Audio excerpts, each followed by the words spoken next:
Welcome to Squirrel, the podcast for distracted writers, hosted by Candace J. Thomas and Jody L. Milner. Hey everybody, welcome to Squirrel. This is Jody. And this is Candace. And today we are talking about biomes. We're going to take a deeper look at what makes a biome special, what a biome is, and how we can use it in our writing. Now, chances are, if you are writing a story, it has to be set somewhere. That seems common sense. Seems kind of obvious.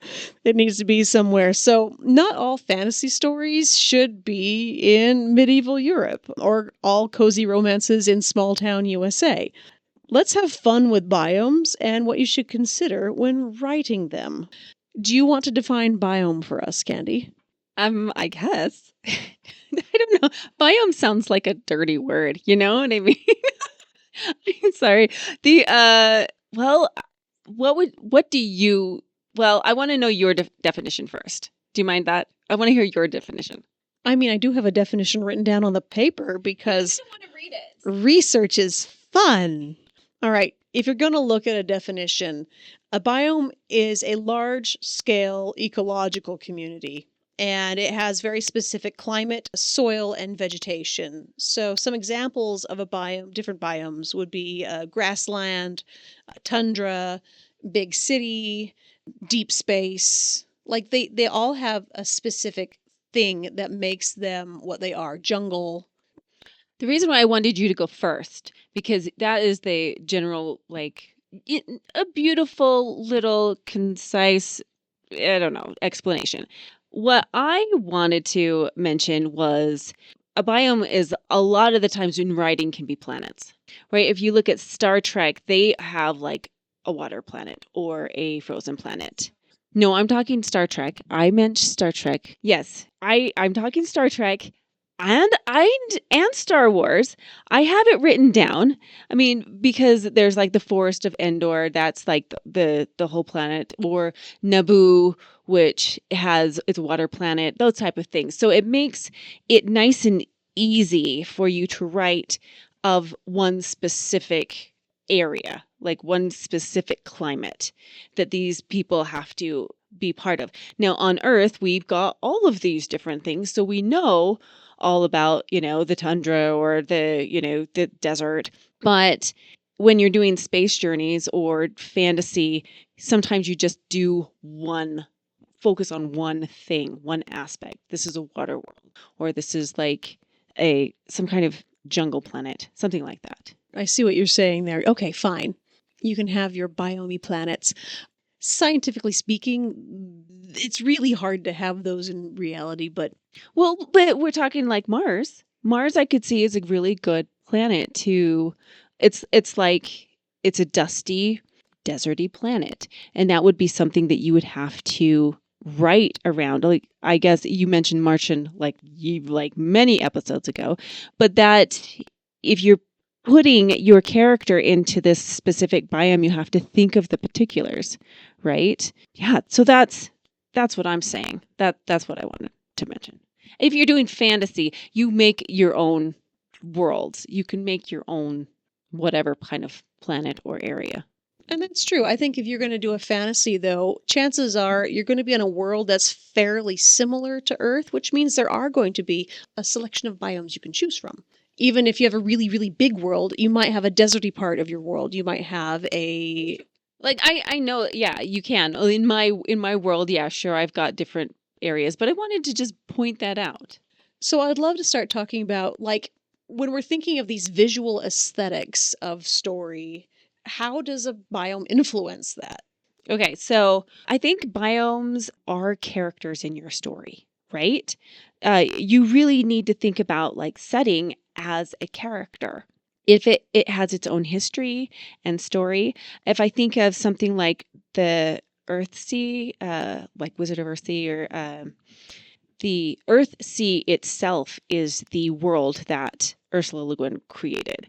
And so everything has to do with these waterways and getting to different areas within this world that's it's just a sea. So I think that thinking it as a character, I think, is a really fascinating way to build your story.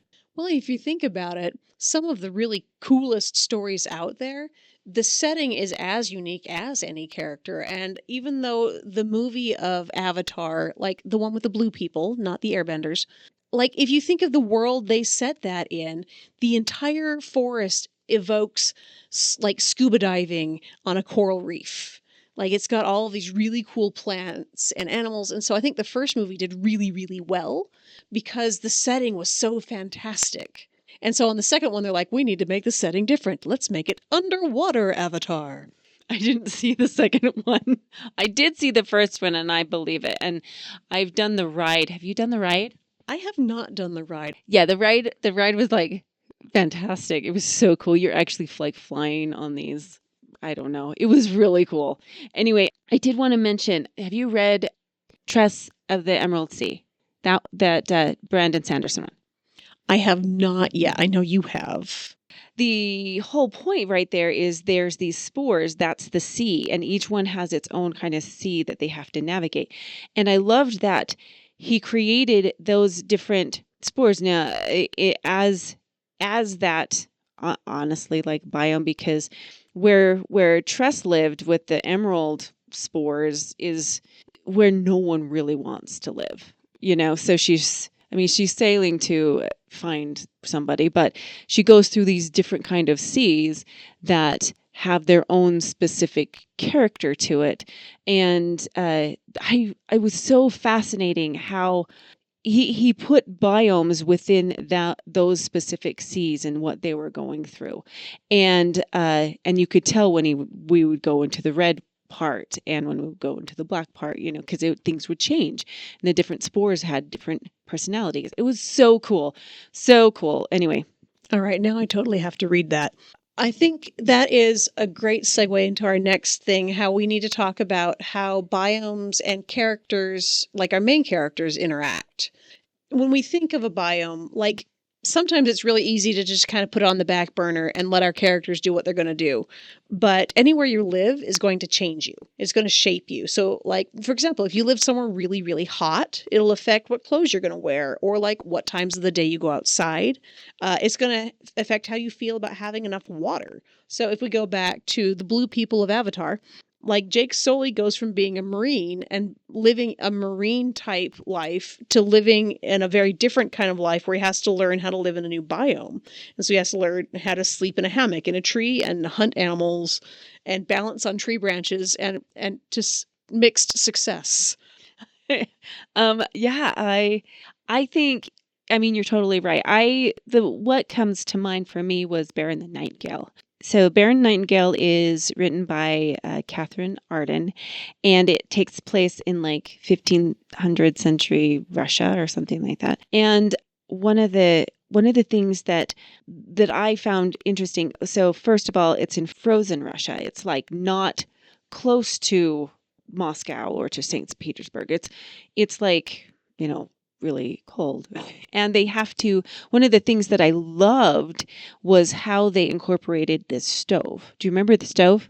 I do remember the stove. The stove is what they sleep on because it's so frozen. The ground is so frozen that they use the stove all day long and it's like clay, and then they climb on top of it and sleep. And when I first read, that's in the first chapter. And when I first read that, it was really hard for me to understand. Google it, you can see what it is, and it's awesome. There are still places in the world where they use this as a form of heating, especially really northern cities that are close to the Arctic Circle. They have these houses that are made to keep you alive and keep you warm. And one of those techniques is to have the fireplace stove mix. It does everything. It's like the kitchen and your heating, but it has these little ledges as it climbs up that stay warm. And so these houses are quite narrow and tall.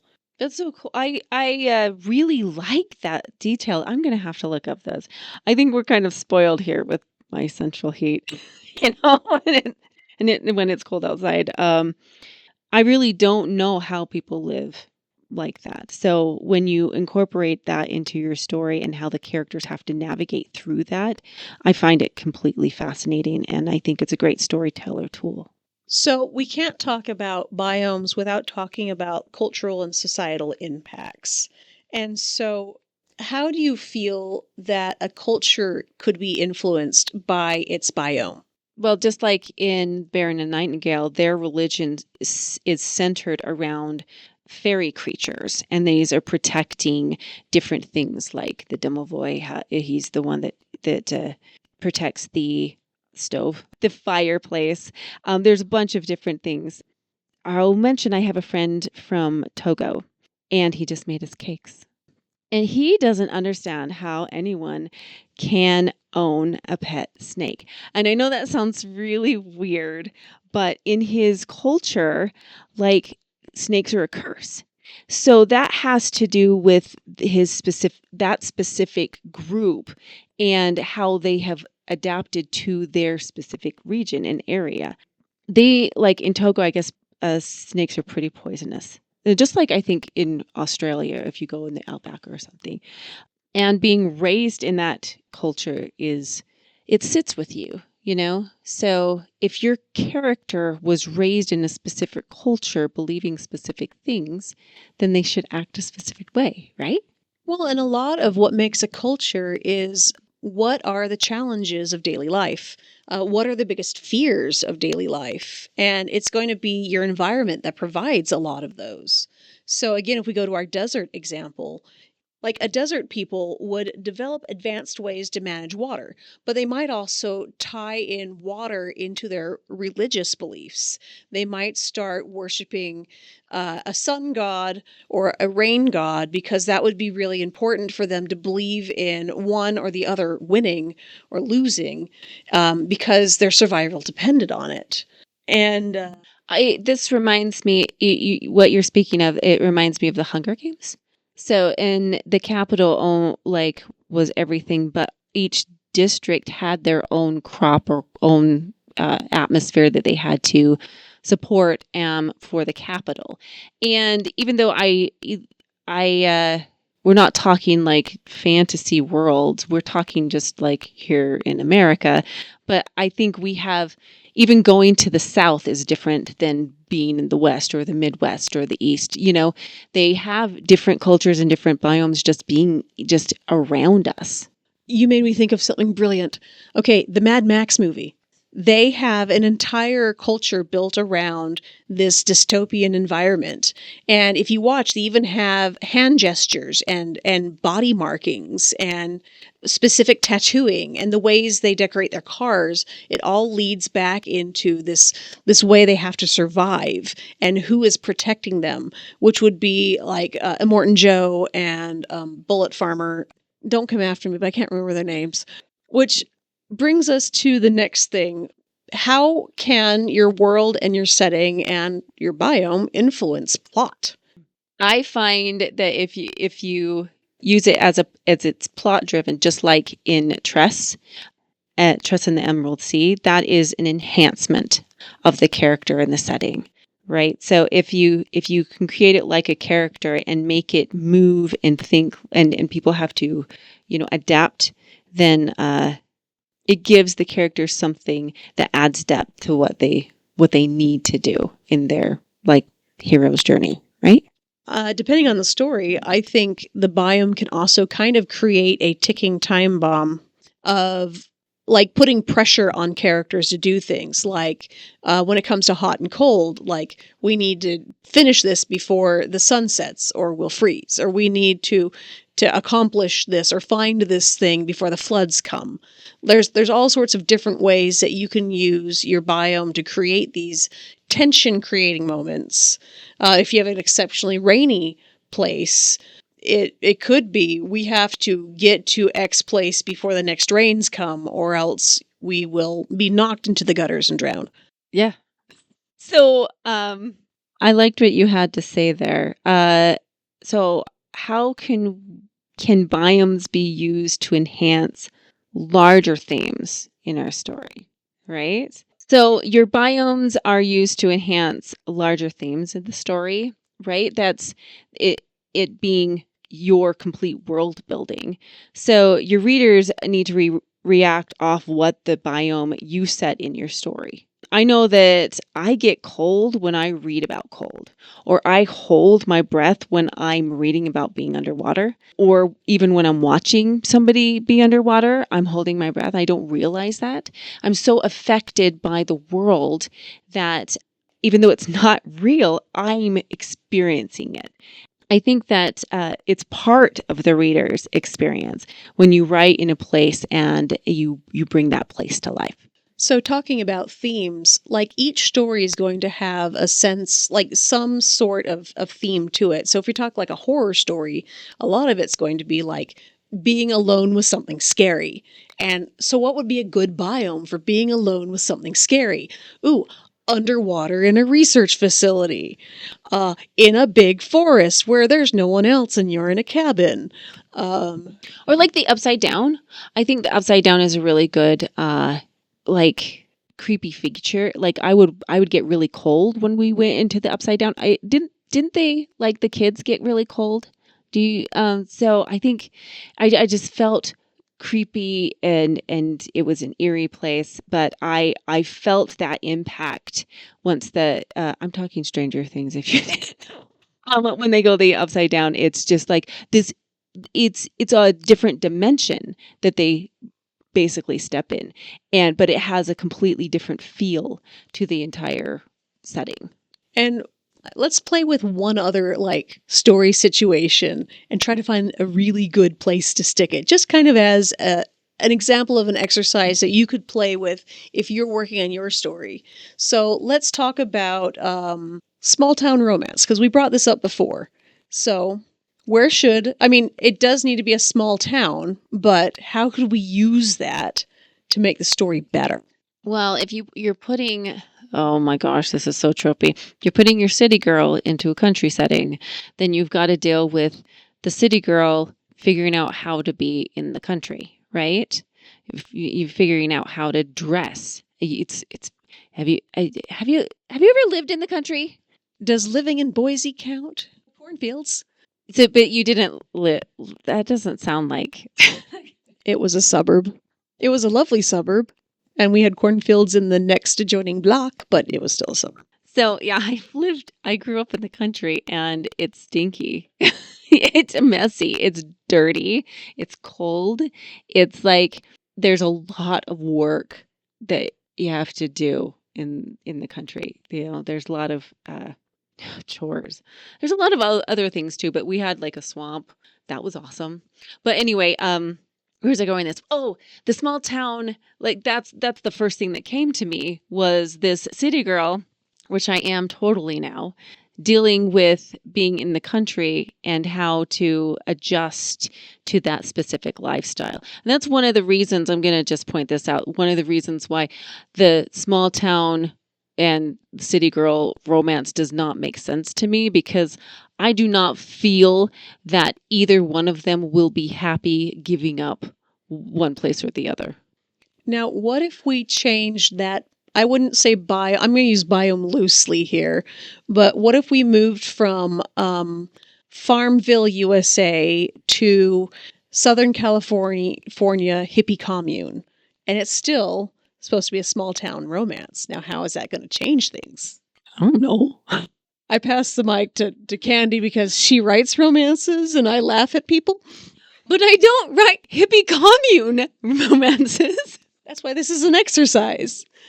I mean, I could think like what if we're taking a farm girl who's used to really hard work and putting her in a hippie commune where everyone's really laid back and there's some work that you have to do if you want to, but not necessarily if you don't feel like it. This sounds like a nudist colony.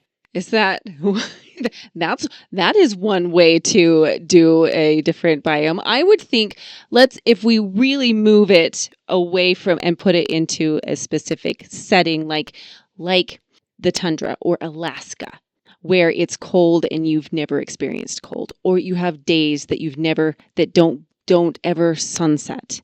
You know, stuff like that where you have the midnight sun. So coming back to just swapping biomes around and settings around, like if you feel a little bit stuck and you're like, I need something to happen in the story and I can't figure out quite what, it might be that your setting's kind of boring. It might be that you've chosen a place that doesn't do much or doesn't apply any tension to characters. And so by playing around with sticking characters in settings that they're not familiar with, in biomes that they've never experienced before, like if you take someone who lives in a dry place like Candy and I do, and you make us go somewhere that is extremely humid and hot, we melt like snow cones. And it is not pretty. We're not used to having sweat run down anything ever. And so when that happens, it's a bit jarring. So it is a way of playing with story that I think is really fun. I agree with you. I love stories that take me places, right? I love writing or experiencing a place I've never been through storytelling. Specifically, I'm fascinated with jungles or snowscapes. I don't specifically like being cold, but I love how beautiful winter can be. So I love anything that brings me into that world and makes me feel like I'm experiencing it, like the characters. Which brings us to the listener assignment. You probably all are seeing where this is going. So take something you've already written. Maybe it's something you love, or maybe it's something you're like, yeah, not too happy with, and change the biome. Make it a big change. Go somewhere where you're like, yeah, I don't know if the story's going to work here, and try it. Because either it's going to be really fun or you're going to learn one more thing that doesn't work for your story. But I think it's going to be fun. And that's your listener assignment for today. Did you have anything else you'd like to add? Nope. Anyway, this has been Squirrel. Thank you for listening. Remember, we do have a Buy Us a Book, otherwise known as Buy Us a Coffee. We have a Patreon. We're going to be having another blooper reel coming out in these next little bit. And then our next episode, Candy's going to tell us all about. Well, I was reading some books recently where I kept on running into the same words over and over again. So I thought it would be really fun to just discuss overused words that we do in our writing. Like, I know that I'm very guilty of overusing words, and I'm sure other authors are, and I can really pick them out. So, fun. So we'll see how that goes. I think it'll be fantastic. This has been a fun episode. This has been kind of crazy like a ball of hamsters. But I'm hoping that y'all enjoyed it out there. Anyway, thanks. Bye-bye. Bye. Thank you for listening to the Squirrel Podcast for the Distracted Writer with Candace J. Thomas and Jody L. Milner. Please like and subscribe to our podcast for updates and new episodes, and find more information at our website, squirrelpodcast.com. Stay distracted, everyone.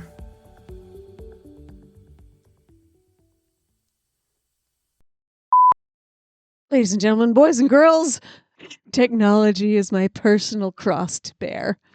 That said, welcome to Squirrel.